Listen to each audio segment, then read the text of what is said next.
All right, let's talk about the 2026 economic forecast. Because really, there's one story that's bigger than all the others combined, and that's the great transition being driven by artificial intelligence. So in this explainer, we're going to break down what's really going on, why it's such a big deal, and where the global economy is heading next.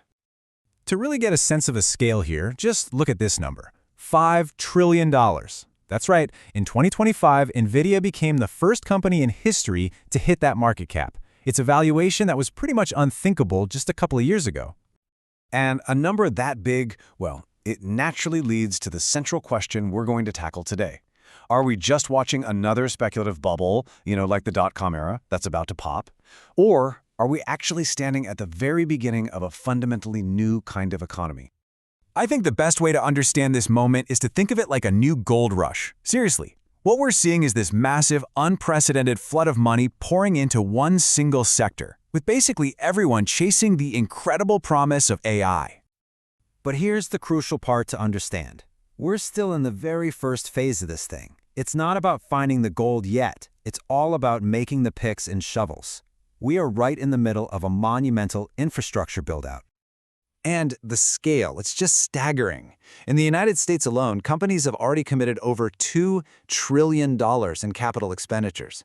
All of that money is going into building the foundational plumbing, the infrastructure that's going to power this new AI economy.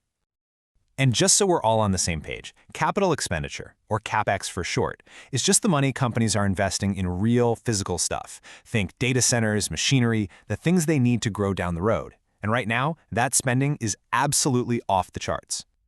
Now, this brings us to a really key difference between what's happening today and the dot-com bubble. This is not a repeat of the 90s. That era was fueled by a lot of hype and speculative IPOs from companies that weren't even profitable. Today's boom? It's being led by established, incredibly profitable tech giants who are building tangible things that have a very clear path to making money. So who exactly is selling these picks and shovels? Well, Nvidia is the obvious headliner, of course. But if you look closer, there's a whole ecosystem buzzing. Competitors like AMD, they're gaining serious ground. Their stock nearly doubled in 2025, and now 7 of the top 10 AI firms are using their GPUs. And then you have the companies actually putting up the buildings, the hyperscalers and neoclouds.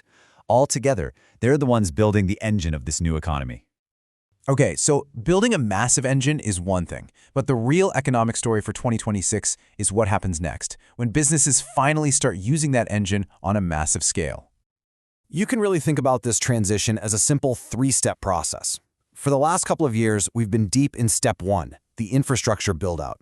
But right now, we are entering step 2, widespread enterprise adoption. And that is what's going to lead us directly to step 3, real, tangible, measurable productivity gains across the whole economy. And we've got proof we're deep into step 2. Just look at this. Back in 2018, only about 10% of S&P 500 companies were even mentioning AI on their earnings calls.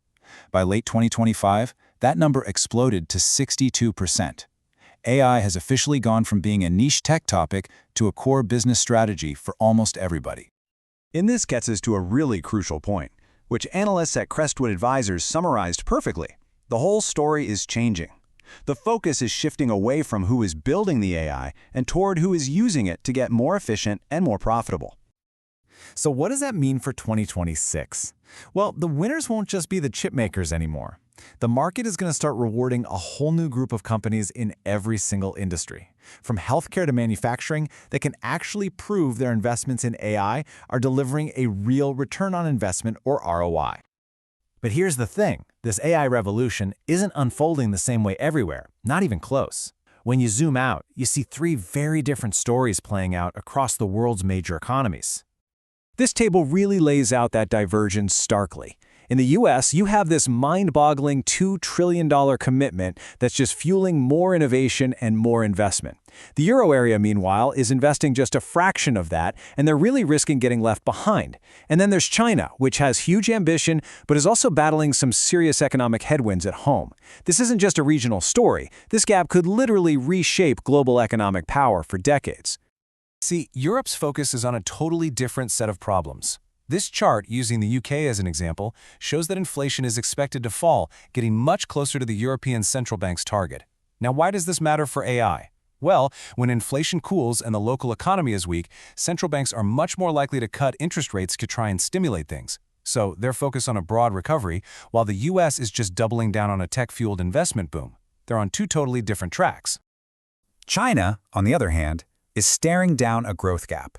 They've got this ambitious goal to double their GDP by 2035, which means they need almost 5% growth every year. But as Vanguard forecasts, things like a property crisis and deflation could drag that number down, and that economic slowdown directly hurts their AI ambitions. It's just a lot harder to fund a massive tech transformation when you're busy fighting fires in your own economy. So, with this huge technological shift happening at different speeds all around the globe, what are the key things to keep in mind to navigate this new world? Well, the experts seem to point to a few key principles. First, you've got to be patient. This is a long-term story, not a get-rich-quick scheme. That means shifting your focus from just the hype to the actual ROI, finding companies that are really making more money because of AI. It also means you need to think beyond today's giants, because creative disruption is always a factor. And this is where history gives us a really fascinating clue. This quote from Vanguard points out that the giants of the last 20 years, Google, Amazon, Meta, they didn't invent the internet. They built world-changing businesses on top of the infrastructure that was laid down during that dot-com era. And that exact same pattern, it is almost certainly going to repeat with AI.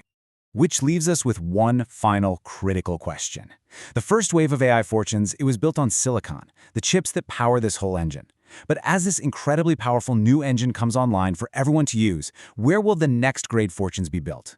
The answer is going to come from whoever figures out the most creative, the most revolutionary ways to actually use it.